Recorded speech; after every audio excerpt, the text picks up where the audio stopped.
Bonjour à toutes et à tous et bienvenue sur, ce webinaire et cette petite réunion d'entraînement, à la préparation au concours infirmier. Je suis très heureux de vous retrouver dans ce format, en live dans notre joli studio à Lyon.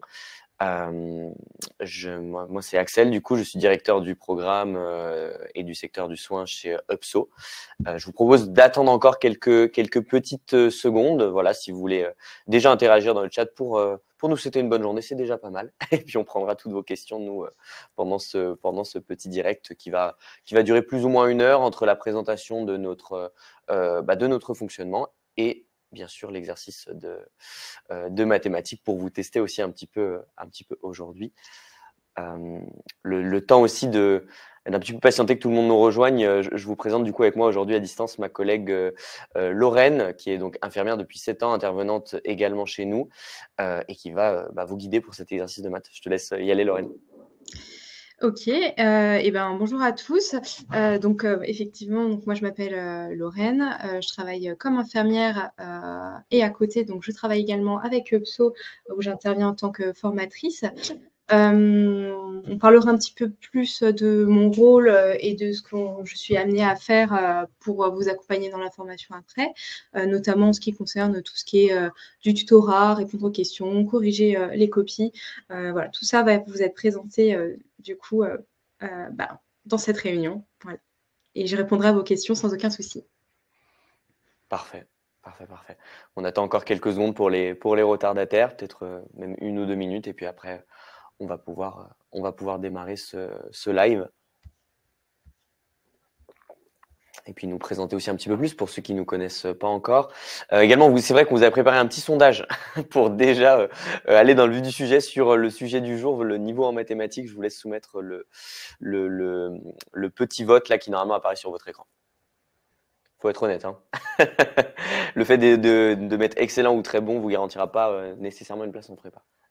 Ça vous fera pas gagner des points. Moi, je vois que globalement, c'est là, avec les premiers résultats qui tombent, c'est globalement du 50% entre un globalement bon niveau. Personne n'a mis excellent. Mais, et certaines personnes aussi qui ont besoin d'aide, là-dessus. Bon, évidemment, je creuserai le sujet tout à l'heure, mais ça fait partie du plan, ne vous inquiétez pas. Allez, on va enchaîner, sur notre agenda du jour. Bon, si vous êtes là aujourd'hui, c'est évidemment parce que le métier d'infirmier vous intéresse et on vous félicite pour ce choix de carrière. Pour y arriver maintenant, il n'y a pas de secret, il faut aller réussir ce concours d'entrée en école, donc en IFSI. D'accord? Et je vais vous présenter comment on vous aide, nous, à bien le préparer. Lorraine se fera un plaisir de vous entraîner un petit peu à l'épreuve de maths en live pendant quelques minutes. Vous aurez la correction en direct et puis vu que cette réunion d'information est filmée, on sait que certains d'entre vous travaillent, sont notamment sur leur lieu de travail. Voilà, s'il y a besoin de revoir en replay, notamment la correction de l'exercice de mathématiques, ce sera possible plutôt que vous précipiter, vous voyez, à prendre des notes. Ou alors, voilà, si vous avez un imprévu, le replay sera dans l'après-midi sur YouTube. Et on vous enverra le lien vers le replay tout simplement. Hop, alors, on va vous projeter notre petite présentation. Alors nous, c'est UPSO, un organisme de formation entre guillemets pas comme les autres, dans le sens où on est vraiment tourné sur les métiers en tension. D'accord? Donc bien sûr, l'infirmier fait partie. On parle donc de métiers en urgence de recrutement, faute de main-d'œuvre, globalement sur tout le territoire français. D'accord? Depuis 8 ans, on fait notamment des préparations de concours. OK, donc le concours infirmier, ce qui vous intéresse aujourd'hui, et le CRPE, le concours professeur des écoles. OK, et on a aussi une grosse dizaine de formations diplômantes, donc de titres professionnels reconnus par l'État. Donc depuis 2018, on accompagne chaque année à peu près 2000, voire plus d'apprenants pour évoluer ou se reconvertir professionnellement. Voilà. Et puis pour la petite définition de ce que UPSO veut dire, parce qu'on me pose souvent la question dans le chat, UPSO, ça veut dire s'élever en grec. Voilà. On aide chacun de nos apprenants à s'élever et à prendre en main son avenir professionnel, tout en, je l'espère en tout cas, trouvant un métier qui tient à cœur sur du long terme. Voilà, voilà. Maintenant, Hop, du concret au sujet du concours infirmier. Je viens tout de suite, je ne fais pas dans la dentelle, hein, on vient tout de suite dans les chiffres, d'accord, très factuel. Enfin, vous en doutez, le concours d'entrée donc en IFSI, en école infirmier, nécessite des connaissances assez solides. D'accord. Vous avez certes bien sûr 3 ans de formation pour apprendre le métier, mais entre les connaissances secteur, les connaissances techniques et tout l'environnement autour de vous, on demande dès le concours d'entrée quand même des vraies bases. D'accord, mathématiques, mais aussi d'autres, comme on va le voir après. Vraiment, les chiffres là que vous avez sous les yeux, l'an dernier, on a 89% de nos apprenants qui ont réussi le concours d'entrée en IFSI à nos côtés. D'accord. Et à titre comparatif, le taux de réussite national ces dernières années tourne entre 25 et 30%. D'accord. Donc voilà un petit peu c'était pas pour vous faire peur, hein, ça. C'était juste pour donner les chiffres de façon factuelle et après décrire un peu le fonctionnement de ce petit concours. Hop, alors oui, c'est bon, vous avez ça sous les yeux. C'est là où on commence à retrouver notre petite épreuve de mathématiques, mais pas que. D'accord. On commence tout d'abord, quand on parle de ce concours, par une première partie écrite qui est l'épreuve de culture générale, ou plutôt, pour être plus précis, l'épreuve de culture sanitaire et sociale, d'accord, qui dure 30 minutes. OK. Et d'autre part, la deuxième partie de l'écrit, les fameuses mathématiques, 30 minutes également. D'accord. Je me permets toujours de creuser un peu parce que quand on dit culture générale et maths, ça peut être un petit peu flou. OK. Globalement, quand on dit culture sanitaire et sociale, c'est des thèmes qui peuvent être variés, mais par exemple, dans ce qu'on a vu ces quelques dernières années, vous avez des ouvertures type maître de l'humanité dans les soins ou pourquoi apprendre quand Google le sait. Vous voyez, donc c'est vraiment des sujets vastes et il faut avoir une maîtrise large donc de ces thèmes, l'environnement, personnes âgées, système de soins, bien sûr les nouveau-nés, les enfants, etc., etc. OK. L'épreuve de maths, c'est plus simple à expliquer puisqu'elle se base sur des calculs. Les gros thèmes sont les calculs de dose et de débit, pourcentage, conversion et puis après autres opérations usuelles. Voilà. Si vous avez des questions sur le fonctionnement du concours qui a changé il y a quelques années, que là on vous présente bien sûr à jour, n'hésitez pas aussi dans le chat à nous le faire remonter. Hop. Sinon, je vais enchaîner sur l'épreuve qui compte aussi en coefficient 1, donc c'est-à-dire autant que les deux épreuves écrites réunies. Il y a une épreuve orale, voilà, que vous aurez face à plusieurs jurés du concours, qui durera 20 minutes, c'est très court, et qui est elle aussi du coup notée sur un coef 1, donc sur 20 points, et donc 20 points sur les 40 au total. Puis Lorraine, pareil, hein, si tu as des points où tu veux compléter, n'hésite Oui, pas de souci. pas. Hop, tu peux à tout moment, comme nos participants aujourd'hui. J'oubliais aussi une dernière chose quand je vous décrivais les épreuves, quoique c'est repris ici dans ma diapo. Attention, on n'est pas au bac ou sur un autre examen d'État qui nécessite simplement la moyenne. Aujourd'hui, 20 sur 40, ça ne vous assure pas du tout le fait d'être pris en formation. D'accord. En fait, tout est une question, alors désolé pour le terme, mais entre guillemets de compétition. C'est-à-dire que c'est tout simplement une liste. Il y a un nombre de places limitées dans l'IFSI où vous allez candidater. Et donc, il faut simplement faire partie des meilleurs. Voilà, tout simplement. Ce qu'on va bien sûr vous aider à faire. Les résultats, en fait, sont donnés sous forme de liste. En termes de dates, je vous en parle juste après cette diapositive. Mais vous avez du coup la liste principale avec les candidats qui sont tout simplement pris au concours, qui ont juste leur dossier administratif à compléter et ils rentreront en école pour la rentrée suivante. D'accord. Donc là, on parle bien sûr très certainement de la rentrée de septembre, plutôt 2026, vu qu'on est déjà fin janvier 2025 et que beaucoup de concours sont passés. Et vous avez, comme dans beaucoup de concours et d'examens publics, une liste complémentaire qui est en gros la liste d'attente en cas de désistement de personnes de la liste principale. Voilà, tout simplement. Voilà. En théorie, votre réussite du concours, si vous obtenez le concours avec nous prochainement, ce n'est valable que pour une seule session. Il faut faire attention. D'accord. Si vous obtenez votre concours en 2025 ou en 2026, vous ne pourrez pas repousser votre entrée en école pendant plusieurs années. Voilà, hors événements perso très graves ou bien sûr congé maternité qui n'était pas prévu en amont. Sinon, c'est très très compliqué. Et encore, ce que je viens de dire, c'est à l'appréciation des directions d'école. Donc, il faut faire très attention quand même avec ça. Il faut être vraiment sûr de vous lancer dès le moment où vous démarrez la préparation avec nous. Après, nous, on adaptera le suivi pour vous faire passer le concours sur telle ou telle année. Et dès que vous obtenez votre concours, il faut déjà être prêt pour aller chercher votre financement, même si c'est très bien financé, les IFSI, et tout simplement passer sur une rentrée en école sur la rentrée scolaire, donc le septembre qui suit. Je fais une petite pause parce qu'on a déjà vu pas mal là de choses. Je vous laisse un petit peu digérer tout ça avant de creuser un peu plus, nous, sur la préparation. Voilà, petite parenthèse, parce que on échange aujourd'hui en date du 30 janvier. On est vraiment là sur l'entre-deux en termes de saisonnalité du concours.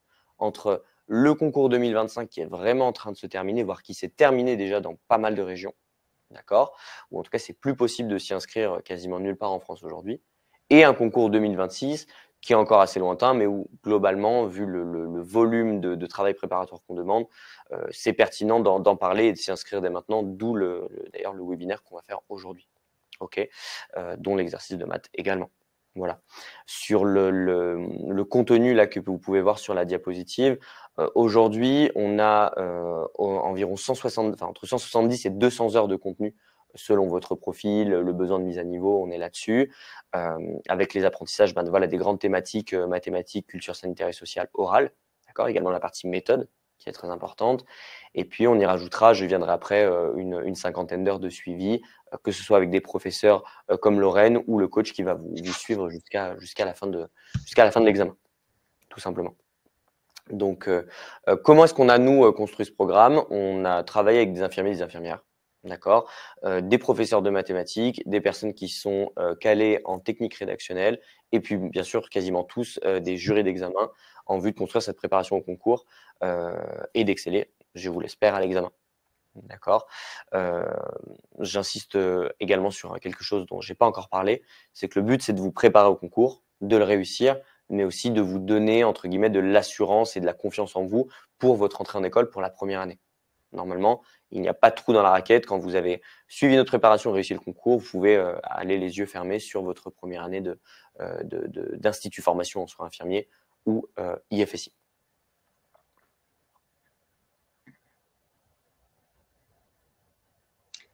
Je me permets éventuellement de Oui, Lorraine, rajouter vas-y. un petit mot. C'est vrai qu'il faut vraiment que vous voyez ça également vraiment une aide pour préparer le concours, même au-delà. Toute la partie, en fait, vous avez la possibilité d'avoir des oraux, donc pour préparer l'entretien oral. Donc vous êtes avec différents formateurs, vous avez la possibilité donc de rencontrer différents professionnels. Ça vous donne aussi une approche un peu plus variée. Ça vous permet certes de vous préparer à l'entretien avec le jury de façon vraiment pratico-pratique, comment ça se passe, on se présente, les questions posées. Mais là, on a surtout là aussi pour répondre à vos questions, parfois autres. Vous pouvez très bien demander des oraux pour aborder d'autres questions, l'élaboration de votre dossier, s'il y a des choses que vous n'avez absolument pas compris, si malgré les cours, vous avez toujours des difficultés à rédiger la dissertation et que vous avez besoin d'en discuter. C'est aussi l'intérêt, c'est qu'on soit réactif et le but, c'est vraiment de vous accompagner. Et en soi, Aurélien, il a raison quand il dit que le but, c'est aussi de vous redonner confiance en vous. L'idée, elle est vraiment là, c'est de vous sentir soutenu, prendre conscience que finalement, la plupart du temps, vous avez plus de compétences que vous le pensez. C'est ce qui ressort beaucoup lors des oraux et donc vous permettre d'être dans les meilleures dispositions pour passer ce concours. Et encore une fois, comme Aurélien le souligne, cette assurance, elle vous sera vraiment profitable dans la suite de la formation. Très clair, complètement. Complètement, c'est important pour nous d'avoir un suivi qui est quand même relativement conséquent si on veut faire le boulot correctement. Et puis aussi, ça me permet de bien faire la transition, donc je te remercie Lorraine, qu'on travaille de façon complètement flexible. D'accord. Là, je m'adresse bien sûr, je pense à la moitié d'entre vous aujourd'hui qui êtes déjà dans le domaine et notamment très probablement aide-soignant. D'accord, parce qu'aujourd'hui, on a 50%, enfin quasiment 50% de nos candidats qui sont dans le domaine, la plupart en tant qu'aide-soignant, et l'autre moitié, qui concerne certainement l'autre moitié des participants aujourd'hui, qui sont des profils vraiment en reconversion, d'accord, qui ne viennent pas du tout du domaine paramédical. Néanmoins, voilà, on a relativement peu de personnes qui sont à 100% de leur journée sur la prépa. On est plutôt sur un complément de votre vie pro et perso en parallèle, d'accord. Maintenant, comment est-ce qu'on assure cette flexibilité? Déjà, notre centre de formation est agréé, mais on n'a pas de date de session. Ça, on s'en est complètement affranchi. Donc, vous démarrez votre préparation quand vous le désirez dans l'année pour l'édition du concours que vous souhaitez. D'accord? On est à même aujourd'hui, selon l'intensité de la préparation, alors je vais prendre des extrêmes, hein, bien sûr, la réalité est un peu entre les deux, mais en soi, on peut vous préparer en 3 mois comme en 3 ans, entre guillemets, si on le désirait. D'accord? On va en fait concrètement demander vos temps et heures de disponibles quand vous vous inscrivez dans la semaine pour créer un planning de préparation sur mesure jusqu'au concours. Et puis, si en cours de formation, il y a des imprévus pro, perso qui vous font accélérer, ralentir à tel ou tel moment, ou peut-être des vacances, des voyages aussi, on adapte complètement le calendrier.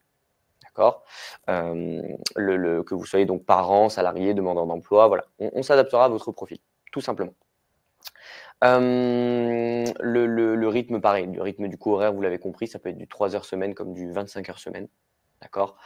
Il n'y a pas de temps imposé et en soi, vu qu'il y a des roulements entre nos équipes pédagogiques, donc coachs qui sont au siège à Lyon et nos experts du paramédical comme Lorraine qui sont dans toute la France, on peut globalement assurer une disponibilité entre guillemets 7 jours sur 7. D'accord? On permet à Lorraine de dormir, je vous rassure. D'accord? C'est pas que elle, mais on fait un roulement qui nous permet voilà, de travailler également enfin, à peu près tous les jours d'année. OK. Et puis, un point aussi assez important, notamment pour découvrir le métier dès votre préparation de concours. Vous l'avez là sur ma petite diapositive. On peut vous faire des conventions de stage en illimité. D'accord? Et on est d'accord, c'est 100% gratuit, parce qu'on me pose souvent la question en visio ou au téléphone. En fait, étant agréé par l'État, c'est une formalité pour nous de vous proposer un stage, que le stage il dure 2 heures, 2 jours ou 2 mois. Vous pouvez en demander autant que vous voulez, c'est pas obligatoire. D'accord? C'est pas ça, c'est pas une condition pour obtenir le concours, mais on sait que ça peut vraiment vous plaire. Voilà. Et justement, alors là, je fais encore la transition avec ce que vous a dit Lorraine. Beaucoup d'entraînement, en l'occurrence, d'accord, sur cette préparation de concours. Ce qu'on a étudié avec les années, c'est qu'en termes d'examen blanc à l'écrit, donc des concours blancs qui sont après corrigés par nos professeurs et nos jurés au concours, on vous en fait déjà bien sûr sur l'ensemble des matières, hein, l'épreuve de maths, l'épreuve de français, et puis l'oral qui vient aussi, quand je dis 10 à 15 euros blancs, ça en fait partie. D'accord? Je me permets, si vous avez commencé déjà un petit peu aussi à regarder les offres d'autres organismes, de comparer, déjà vous avez bien raison de le faire, mais en général, le nombre de concours blancs qu'on propose, il est quand même bien supérieur à ce qui se fait habituellement. C'est parce que, pour dire vrai, plus les années passent, plus globalement, on propose ce quota d'examen blanc très, très élevé. D'accord? En général, il n'y aura peut-être pas forcément besoin de tout. D'accord? Mais au moins, on sait que vous ne vous sentez pas bridé par rapport à ça. D'accord? Ne pas vous rajouter une pression supplémentaire par rapport à déjà tous les enjeux de votre évolution, reconversion et du concours. Voilà. Donc on propose voilà, les examens blancs des sujets qui ont été retravaillés, réactualisés, et après la correction avec une petite note et les annotations de nos professeurs pour vous perfectionner tout simplement d'ici à la vraie épreuve. Voilà. Petite parenthèse, sur les oraux blancs, on parle ici du coup évidemment pas d'un simple écrit, mais d'une visioconférence face caméra avec un professeur pour vous tout seul ou toute seule. Okay. Vous prenez un rendez-vous sur le calendrier en ligne des équipes pédagogiques depuis notre plateforme UPSO. Et puis voilà, pour toutes les matières, vous pouvez contacter les professeurs pour un oral blanc aussi bien que pour un cours particulier, puisqu'on a un accompagnement renforcé où, en plus de tout ce que je viens de dire, en plus du suivi pédagogique que j'aborde juste après, on rajoute encore des cours avec les professeurs au cas où il y a vraiment besoin de creuser tel ou tel point faible. Ou point fort d'ailleurs si vous souhaitez exceller dans un domaine en particulier. Voilà. Hop, hop. Encore une fois, si vous avez la moindre question, n'hésitez pas. Hop, j'y répondrai en direct. Voilà. Un peu de redite à ce niveau-là. Ce n'est pas parce que c'est une formation en ligne à distance que vous êtes sans arrêt 100% seul derrière un écran. Ça, c'est pas souhaitable. D'accord? Là, vous avez l'image de mon collègue Marin en action, qui fait partie de nos équipes de suivi.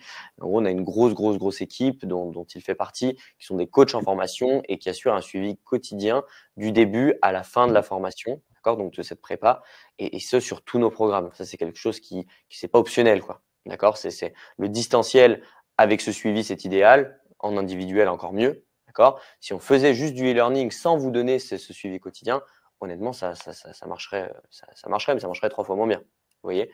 Donc, il y a cet accompagnement qui démarre dès le début, dès votre inscription à la formation et dès que votre calendrier sur mesure est chargé. Voilà, vous aurez des points d'avancement de façon régulière. On essaie d'en faire en général un par mois, mais on personnalise. Si vous en voulez plus ou moins, mes équipes s'adapteront. OK. Et on s'assure qu'ils aient bien sûr les bonnes connaissances sur les attendus du concours, voilà, aussi bien que Lorraine et nos autres professeurs. Leur rôle est aussi très clairement, on va pas se mentir, on est tous adultes ici, mais c'est aussi un rôle de motivation, d'avoir quelqu'un derrière vous qui vous pousse quand il y a des choses qui vont peut-être un petit peu moins dans votre vie pro ou perso, pouvoir garder le cap parce que l'objectif reste quand même de compléter ce projet professionnel. Voilà. Et le tout, hop, là pour le coup, j'enchaîne rapidement. Le tout, nous, est vraiment centralisé sur une plateforme. On fonctionne de façon relativement moderne, c'est-à-dire qu'on est obligé pour avoir un bon suivi de savoir où vous en êtes à peu près à tout moment dans la formation. D'accord, c'est pas de l'espionnage, je vous rassure, mais c'est quand même bien de savoir où vous en êtes pour déjà dénicher les points forts, les points faibles, et puis s'il y a des gros retards ou des grosses avances, pouvoir venir vers vous et corriger le tir en vue des échéances que vous impose votre école pour passer le concours. D'accord. Donc la plateforme est élaborée, on a une équipe technique qui bosse en permanence dessus, donc il n'y a pas très peu de bugs. Attention, ne clippez pas ce moment-là le jour où il y aura un petit bug, mais globalement ils sont très très forts, donc ça se passe plutôt bien. Et chaque jour, en fait, ça vous permet, c'est ce que vous avez là en petit à droite de la diapositive, vous avez vraiment vos tâches jour par jour qui sont listées pour vous permettre encore une fois d'avancer à votre rythme idéal. Voilà, vous vous laissez guider tranquillement. Vous avancez de façon fluide et les tâches quotidiennes vous permettent d'avancer à votre rythme, de consulter vos corrections, etc. etc. Voilà. Je me permets d'ailleurs sur la réactivité des équipes parce que c'est intéressant, nous, quand même, de ne pas trop vous faire patienter sur des réponses à des questions écrites via la messagerie instantanée ou des corrections de copies. En général, alors ça peut bien sûr, un message le dimanche à 2h du matin nécessitera une réponse le lendemain, mais sinon on peut répondre, nous, sur la messagerie en quelques minutes et sur des corrections en 2-3 jours en général, si ce n'est moins, mais en 48 heures en moyenne, la correction vous est renvoyée. D'accord, que ce soit sur un gros exercice ou même un examen blanc grandeur nature à l'écrit. Voilà, voilà. Et puis je pense qu'on arrive à ce moment que vous attendez tous. Hop, le test de maths. Je te laisse prendre la main du coup, Lorraine. Je vais faire une petite pause et on se retrouve dans quelques minutes. Eh bien, parfait, merci bien. Du coup, bon, je me suis déjà un petit peu présentée. Donc, vous savez que je suis infirmière depuis maintenant quelques années. Les maths, du coup, concrètement, vous en aurez besoin. Donc, c'est pas que un test, on va dire, pour rentrer en IFSI. Vous verrez que c'est quelque chose qui est important au quotidien, même dans votre pratique infirmier. On est amené à faire des calculs de doses continuellement tous les jours. Donc, c'est vraiment une base très importante qu'on se doit de maîtriser. On a quand même la vie des patients en jeu derrière. Donc, c'est pas pour rien qu'on met autant l'accent dessus. Vous verrez que finalement, c'est quelque chose qui peut faire un petit peu peur, mais finalement, ça reste très du pratico-pratique. C'est des conversions, c'est comme on dit, c'est des pourcentages, c'est des règles de 3. Ça demande éventuellement pour certaines personnes qui n'ont pas pratiqué depuis longtemps une petite remise à niveau, mais vous verrez que donc sur le site, les cours qui sont mis à disposition par UPSO, il y a justement le fait de revoir toutes ces bases. Donc, il ne faut pas que ça vous stresse, c'est que d'emblée, vous pouvez très bien être accompagné par rapport à tout ça. Concrètement, l'épreuve de mathématiques, comment ça va se dérouler? On va faire un exercice que vous pourriez très bien avoir en concours blanc. Vous allez avoir 3 questions, 3 petits exercices. Au niveau du barème, je vous le redonnerai pour que vous-même vous évaluez de votre côté. L'exercice 1 sera sur 4 points, le deuxième sur 3 points et le troisième également sur 3 points.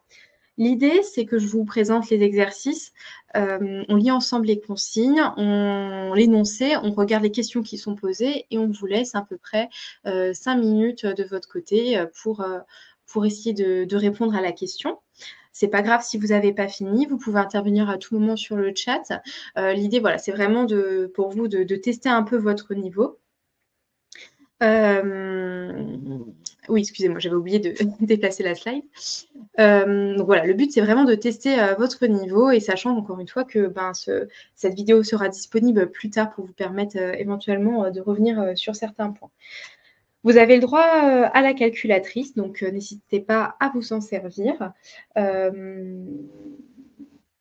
Et voilà, à peu près pour présenter les mathématiques. On peut, je pense, partir aux premiers exercices. Donc voilà, exercice 1, comme je vous disais, sur 4 points. Du coup, Paul, sportif de haut niveau. Donc, les consignes sont les suivantes. Paul, 19 ans, sportif de haut niveau. Il est suivi par un médecin nutritionniste. Le médecin lui recommande un apport alimentaire quotidien en période d'entraînement de 3500 kilocalories. On nous donne comme information que 55% de ces calories sont apportées par la consommation de pâtes alimentaires qu'il consomme donc tous les jours.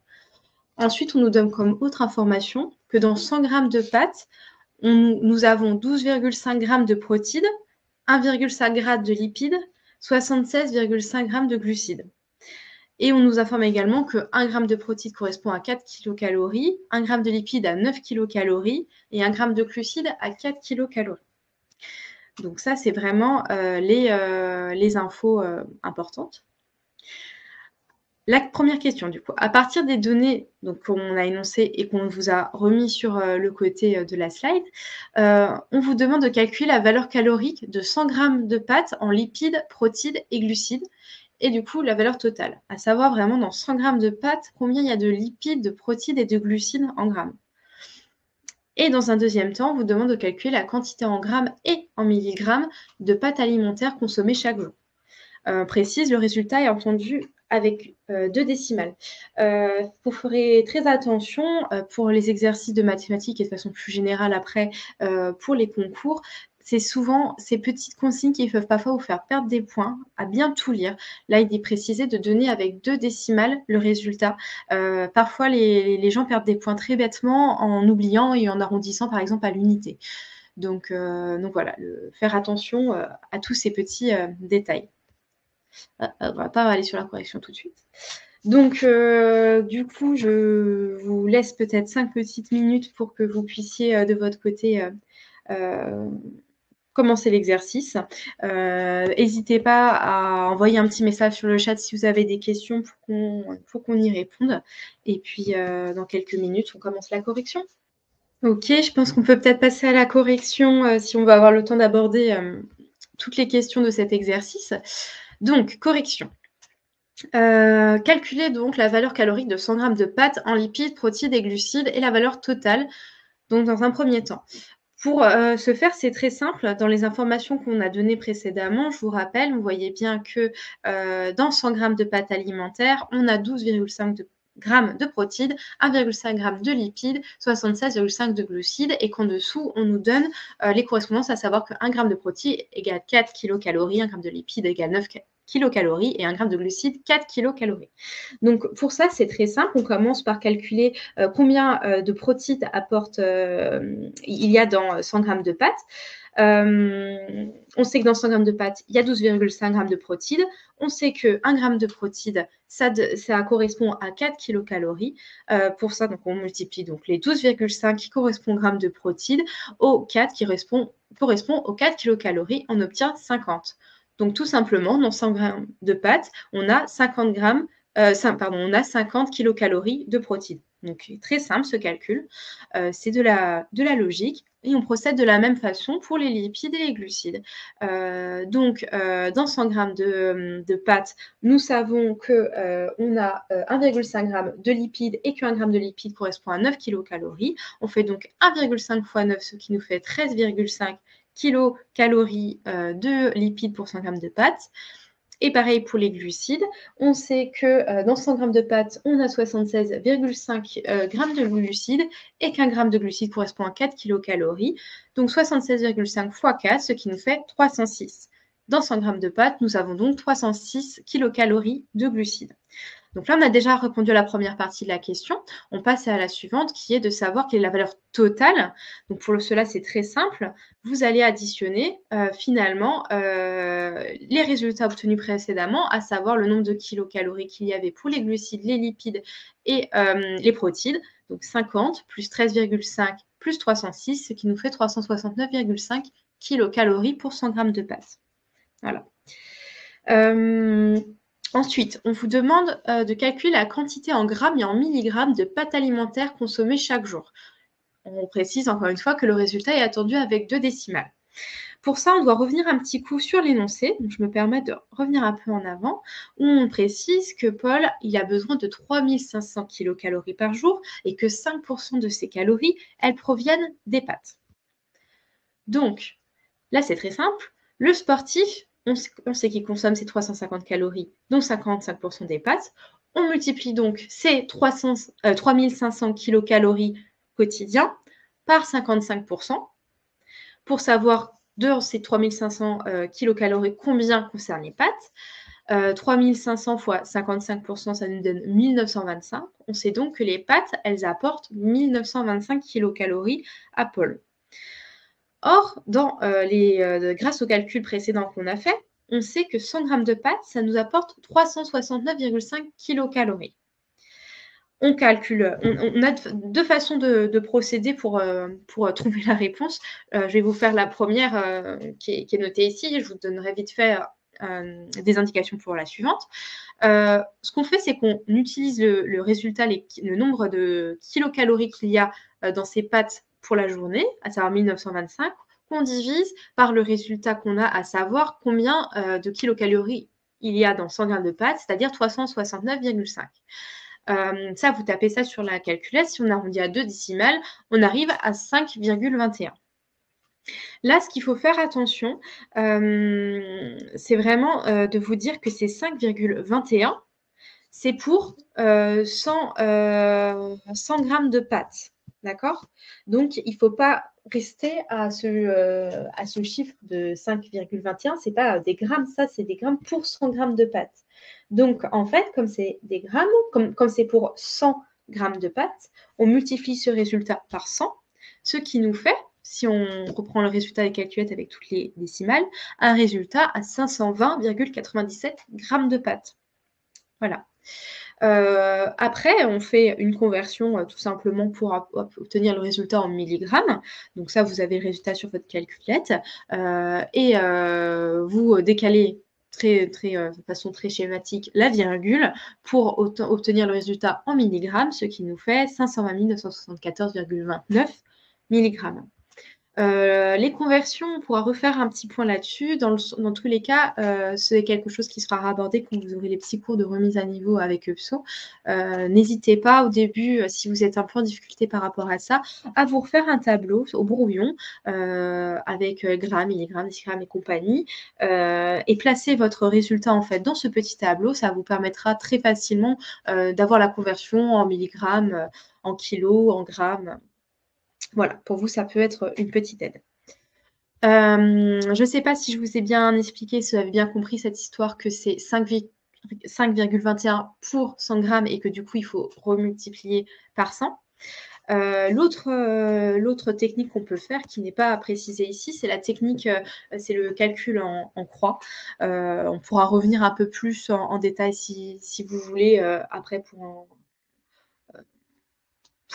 en parler. C'est une autre technique, on obtient à peu près le même résultat.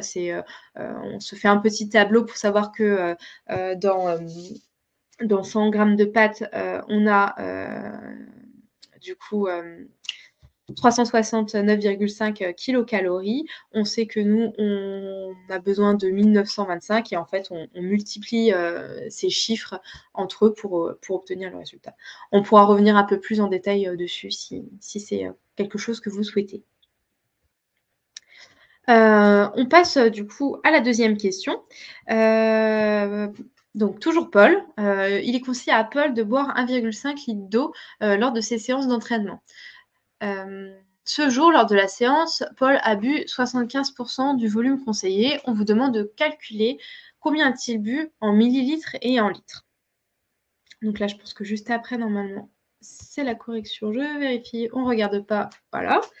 Je vous laisse, pareil, peut-être un petit peu moins parce que ça sera rapide. Je vous laisse peut-être 3 petites minutes pour répondre à la question et puis on revient dessus après. Bon, là, on est presque à 2 minutes. Je pense qu'on peut enchaîner pour cet exercice qui est assez rapide. Donc, pour rappel, Paul, il doit boire 1,5 litre d'eau pour sa séance d'entraînement et on sait qu'il en a bu que 75%. Combien cela nous donne de quantité en litres et en millilitres? Donc, pour cela, très simple, on part de la quantité que Paul est censé boire par jour, à savoir 1,5 litre d'eau, et on le multiplie par 75%, qui est la quantité qu'il a bu. Sur votre calculette, vous pouvez simplement taper 75%, sinon c'est très simple, vous faites 1,5 fois 75, vous faites déjà ces premiers calculs, ce qui nous permet d'obtenir 112,5, et ce résultat, on le divise par 100.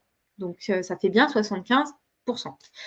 Et en faisant ce calcul, on a le résultat de 1,125. On sait donc que Paul, il a bu 1,125 litres d'eau.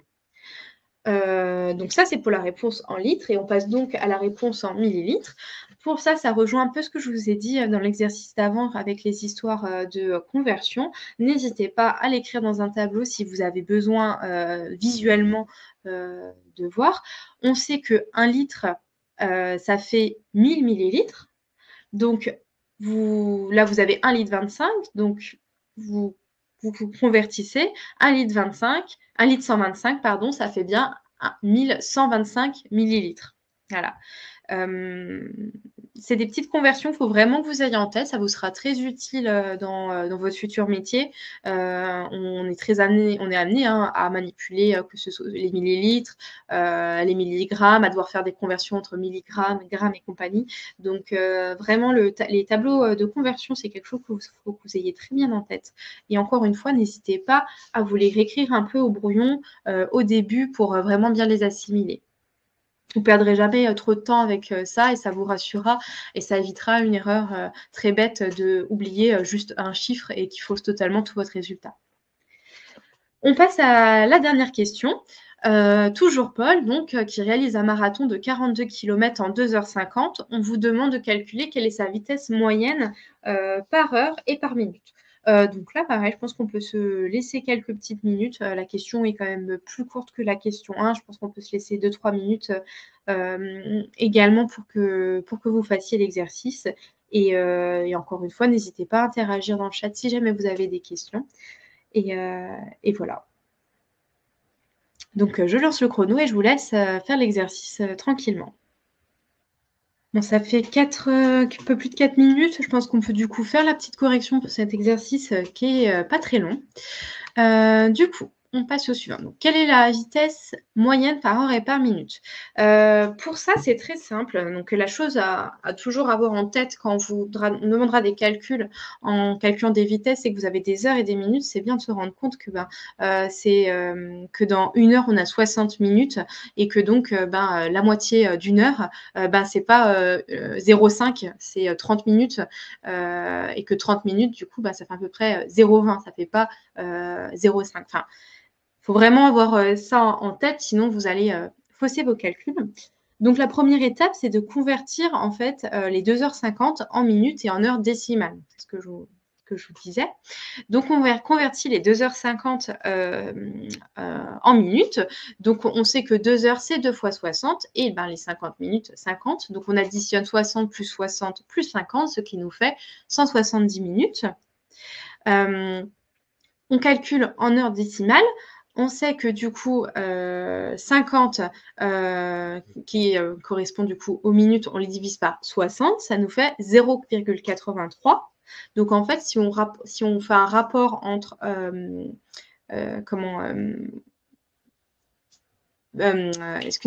entre 50 minutes, si on considère que une heure de 60 minutes, ça correspond à 1, une unité 1, et les 50 minutes par rapport à ces 60 minutes, ça correspond à 0,83 par rapport à 1. Voilà.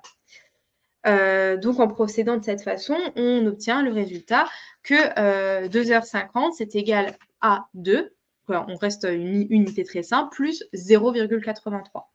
Donc 2h50, ça fait 2,83 heures. Encore une fois, un arrondi à 2 décimales.